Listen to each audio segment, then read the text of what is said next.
हाय दोस्तों, राधे राधे। कैसे हैं आप लोग? मैं आशा करती हूँ कि आप लोग ठीक होंगे। और मैं आप लोगों को एक प्यारा सा कृष्ण भजन सुनाने जा रही हूँ। अगर आप लोगों को अच्छा लगे तो लाइक, कमेंट और शेयर ज़रूर कीजिएगा। तो सुनिए और आनंद लीजिए।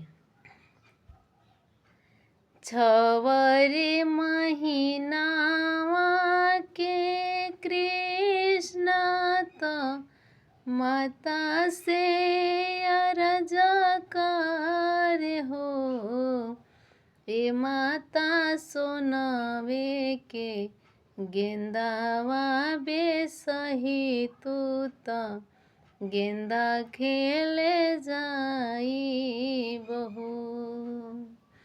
एक गेंदा मरले आकाशे गईले, दूसरे पताले गईले हो, ललना तीसर गेंदा जलावा के भीतर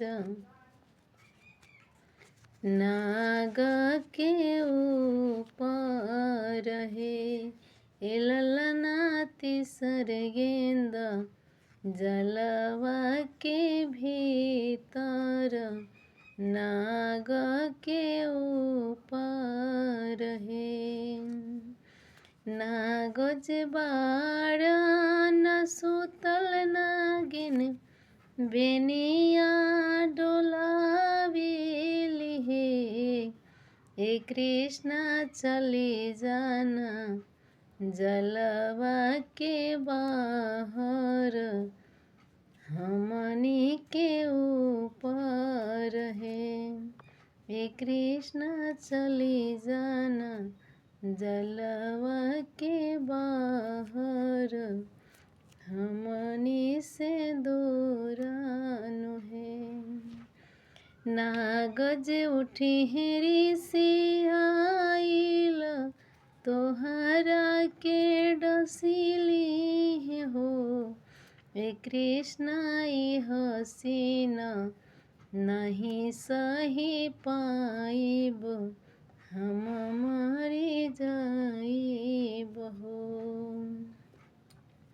चुप होख नागिनया चरे लोर पोछा हो हे, ए नागिन जंगल से सिकिया मांगाइब, नगन थावाइब हो, ए नागिन नग पीठी होइके असवार गोकुल चली जाइब हो, ए नागिन नग पीठी होइके असवार गोकुल चली जाइब हो। हरे कृष्णा, हरे